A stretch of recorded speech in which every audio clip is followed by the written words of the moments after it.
সামনে মহাদেবের বিশাল বড় পুজো, চড়ক গাজন নীলষষ্ঠী।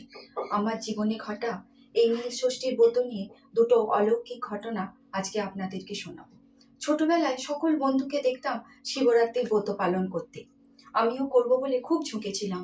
তখন আমার মামা দাদু বলল, না, এই ব্রত পালন করতে হবে না। সারাদিন জ্ঞানে অজ্ঞানে আমরা কত পাপ করে থাকি, আর এই ব্রত পালনের সময় রাত্রে যদি চোখের পাতা একবার লেগে যায় তাহলে মহা পাপ হয়। জেনে শুনে পাপ করার কোনো দরকার নেই। এইভাবেই 11-12 তখন পড়ছি। আমার মাসির বাড়ির দিদা আমাকে বলল, তুই এই নীলষষ্ঠীর ব্রত কর, বাবার মাথায় জল ঢাল। তো বাবার মাথায় জল ঢালার পর থেকে আমার জীবনে এলো এই বাড়ি, এই গাড়ি, আর আমার শিবের তুল্য স্বামী পেলাম আমি। আর সব থেকে অলৌকিক ঘটনা কি জানেন? আমার বোনের সাথে ঘটেছে সে ঘটনা। আমার বোনের জীবনে নেমে এসেছিল এক ভয়াবহ দুর্ঘটনা, আর তারই ফলে আমাদের সংসারে নেমে এসেছিল এক নিকষ কালো ছায়া। আমার ছোট্ট বোনটা সারা দিন ঘরের কোণে বসে থাকতো, কারোর সাথে কথা বলতো না, চুপচাপ ঘরের কোণে বসে থাকতো আর হাউ হাউ করে কাঁদতো। এরকমই একটা সময় আমার বাড়িতে সে এসেছে।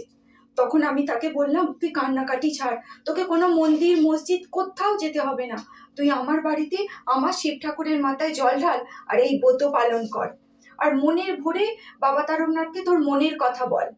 তাই এই ব্রত পালন করার পর সে সত্যি সত্যিই একজন শিব তুল্য স্বামী পেয়েছে। তার জীবনটাই আজ পাল্টে গেছে। আজ সে বাসে ট্রামে চড়ে না, ট্রেনে চাপে না, চড়ে 4 চাকায়, ফ্লাইটে করে উড়ে যায় বিদেশে। আজ যে বিলাসবহুল সে ফ্ল্যাটে থাকে, আমাদের মতো মধ্যবিত্ত ঘরে সেটা একটা স্বপ্ন আর দুঃসাধ্য। সেরকম অর্থ ব্যয় করার মতো সত্যিই আমাদের ক্ষমতা নেই। এই ব্রত পালন করার ফলে এতটাই সে সুখ পেয়েছে। তাই আমি সমস্ত কুমারী বা অবিবাহিত মহিলাদেরকে বলবো, আপনারাও এই ব্রত পালন করুন, আর বাবা তারকনাথের কাছ থেকে মন ভরে নিজের মনের মতো একজন জীবন সঙ্গী চেয়ে নিন, আর সুখের ঘর সংসার চেয়ে নিন। শিবরাত্রির মতো এই ব্রত পালনেও মেলে পূর্ণ ফল।